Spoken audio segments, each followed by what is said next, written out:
Riana dari kelas 3E. Pada video ini saya akan menjelaskan mengenai salah satu pendekatan dalam bimbingan dan konseling, yaitu Rational Emotive Behavior Therapy atau yang biasa disingkat dengan REBT, pada mata kuliah Teknik dan Teori Konseling. Apa sih REBT itu? REBT adalah pendekatan konseling yang dikembangkan oleh Albert Ellis. Pendekatan ini menekankan bahwa perilaku dan emosi manusia sangat dipengaruhi oleh cara berpikirnya. REBT juga berfokus pada hubungan antara pikiran, emosi, dan perilaku, serta bagaimana kegiatan hal tersebut saling berkaitan dengan kehidupan sehari-hari.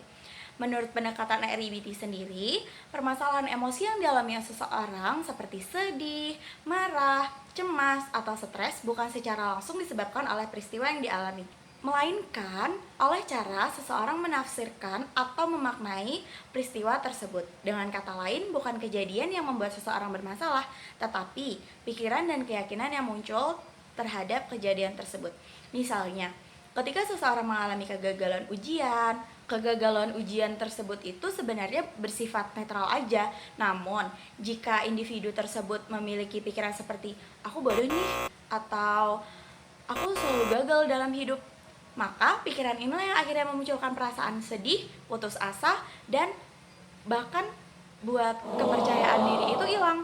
Pikiran-pikiran ini dalam REBT disebut sebagai pikiran irasional. Pikiran irasional adalah pikiran yang tidak logis, tidak realistis, dan bersifat kaku. Biasanya pikiran ini mengandung tuntunan berlebihan terhadap diri sendiri, orang lain, atau situasi tertentu. Contohnya, kayak aku harus selalu sempurna, semua orang harus menyukai aku, atau jika aku gagal sekali maka akan gagal selamanya. Jika pikiran-pikiran irasional terus ini dipertahankan, maka dapat menimbulkan berbagai emosi negatif seperti kecemasan, kemarahan, stres, rasa bersalah berlebihan, serta rendah diri.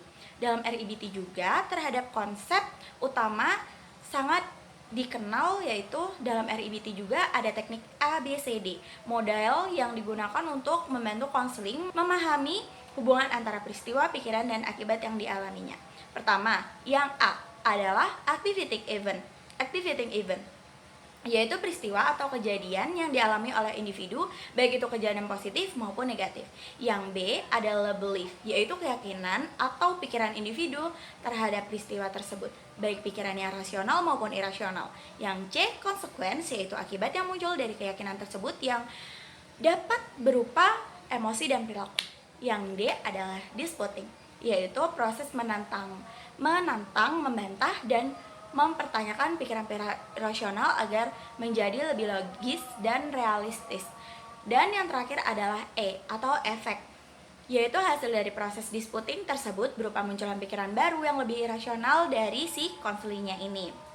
Melalui teknik ABCDE ini, konselor mampu membantu konseli untuk merubah pikiran dan peristiwa yang terjadi, melainkan cara berpikir atau meyakinkan peristiwa tersebut. Konselor dalam pendekatan REBT bersifat aktif, direktif, artinya konselor tidak hanya berperan sebagai pendengar, tetapi juga aktif mengajak konseli untuk berdiskusi, berpikir secara logis, serta mengevaluasi kebenaran dari keyakinan yang selama ini diyakini.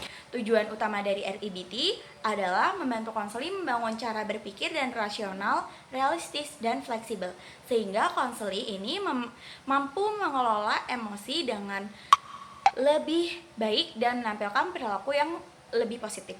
Selain itu, REBT juga mengajarkan konseli untuk bertanggung jawab atas pikirannya, perasaannya, dan tindakannya sendiri, serta tidak menyalahkan situasi atau orang lain secara berlebihan.